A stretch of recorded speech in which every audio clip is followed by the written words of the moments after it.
សងអាក្រាថ្ងៃនេះឯងអត់ចេញទូកទេពិសិដ្ឋឯងល្ងាចនេះតលេខ្យល់បក់ដូចជារលកធំពេកបានជាគ្នាបញ្ចេញទូកហ្នឹងណានិយាយអញ្ចឹងបុផាមួយតងដែលឯងអួតប្រាប់គ្នាថារីលើទូកដល់រាល់ថ្ងៃនោះឥឡូវនាងដូចដាច់ទៅហើយសម្លាញ់តាំងពីស្ពានជ្រោយចង្វាគេតបភ្ជាប់រួចមកនោះនាងមិនអាចឆ្លងទូកគ្នាទេគេឆ្លងស្ពានទៅរហូតអូឥឡូវតែនិយាយគ្នាអាក្រាមិនទាន់អីផងថ្ងៃលើកល្មមប្រលុកទឹកនាងរៀងរួយទាំងថ្ងៃលិចខែបាំងតបការីលើទូ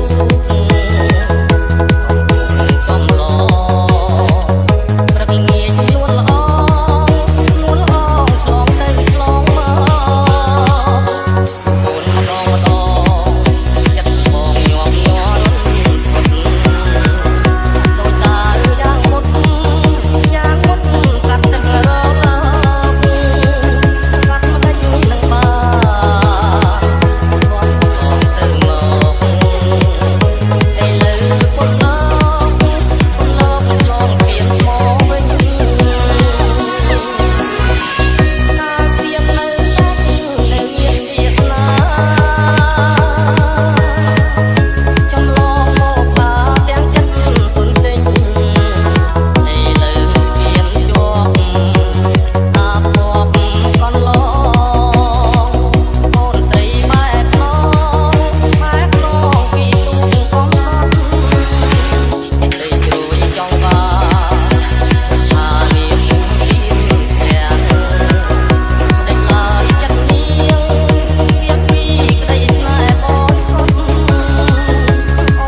KPS Mix 619